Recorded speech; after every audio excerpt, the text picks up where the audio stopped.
Salut les amis et bienvenue aujourd'hui avec nous dans ce studio de la région parisienne pour découvrir ensemble le Citroën C5 Aircross restylé que vous apercevez derrière moi. On va faire simple et efficace, on va se concentrer sur les 3 grosses nouveautés sur le SUV familial Citroën. C'est parti, on y va avec pour commencer un avant vraiment redessiné. C'est pas toujours le cas sur les restylages, mais la Citroën a voulu donner une nouvelle identité à son SUV et ça passe par un nouveau bouclier, 2 nouveaux phares, une nouvelle calandre. Tout ça donne un air de proximité avec les récentes C4 et C5X, mais ça permet surtout au C5 Aircross d'avoir un aspect un peu plus robuste, un peu moins mignon et rondouillard que la première génération, et ça fonctionne, voilà, il faut le dire, ça donne un côté un tout petit peu plus agressif au SUV Citroën, et c'est peut-être ce qui lui manquait, en tout cas c'est ce que certains clients voulaient voir. Le restylage se voit aussi toujours dans cette idée de un peu plus de robustesse à l'arrière, avec là aussi de nouveaux blocs optiques. On se souvient qu'avant c'était 4 carrés à bourron qui formaient la signature lumineuse. Désormais c'est 3 barrettes LED et tout ça c'est dès le premier niveau de finition. On va se rapprocher des blocs optiques, vous allez voir qu'ils ont vraiment été redessinés, puisque maintenant ils sont vraiment en relief et décrochés de la carrosserie, ce qui n'était pas du tout le cas avant. Voilà. Et ça contribue à donner à ce C5 Aircross un air vraiment nouveau. Le troisième point de nouveauté, ça se passe à l'intérieur. Je vous y emmène tout de suite. Hop, suivez-moi, on s'installe à bord. Voilà, je me concentre tout de suite dessus. C'est le nouvel écran multimédia qui trône en haut de la planche de bord. Avant, c'était un élément 8 pouces qui était incrusté dans la planche de bord. Ici, pas du tout.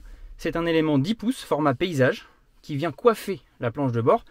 En fait, c'est une bonne chose, surtout pour l'ergonomie, puisque l'écran est plus proche du conducteur, donc beaucoup plus facile d'accès quand on est au poste de conduite. Au passage, la qualité de l'écran et la réactivité ont été améliorées, donc ça c'est chouette. Pour se balader dans les menus, c'est beaucoup plus réactif qu'avant, c'est tant mieux. Sinon, on retrouve toujours un intérieur assez fonctionnel avec pas mal de rangements, très sérieusement construit.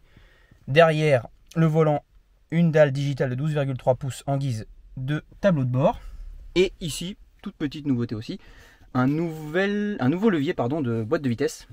On se souvient qu'avant c'était un élément ressortant comme ça dans les Peugeot Citroën.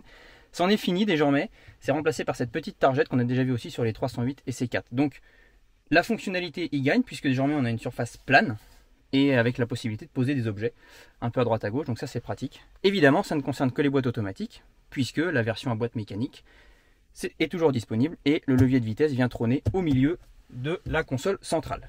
On va quand même passer à l'arrière, puisque ce SUV Citroën, il est connu pour ça. Il a conservé une excellente modularité. Vous allez voir, on bascule derrière. Hop. Et voilà. Me voilà installé à l'arrière. Je bascule de mon côté pour que vous puissiez me voir. Et constater que tout va bien côté habitabilité. Franchement, puisque c'est ma position de conduite devant, je suis plutôt grand. Et là, me voilà derrière, sans problème pour caser mes genoux, mes jambes. Donc c'est plutôt chouette. Et on n'oublie pas aussi 3 sièges individuels coulissants. Très pratique pour la modularité. C'est un peu façon monospace et ça remplace un petit peu les monospaces justement. La contenance de coffre, elle n'a pas bougé, je ne vous fais pas un dessin. Et toutes ces nouveautés, vous pourrez les apercevoir sur le Citroën C5 Aircross restylé. Au printemps, pas avant, les premières livraisons sont attendues entre le mois de mai et le mois de juin. La gamme de moteurs ne change pas. Ce sera toujours du PureTech 130, boîte méca, boîte auto, Blue HDI 130, boîte méca, boîte auto et de l'hybride rechargeable de 125 chevaux. Rendez-vous bientôt pour les essais.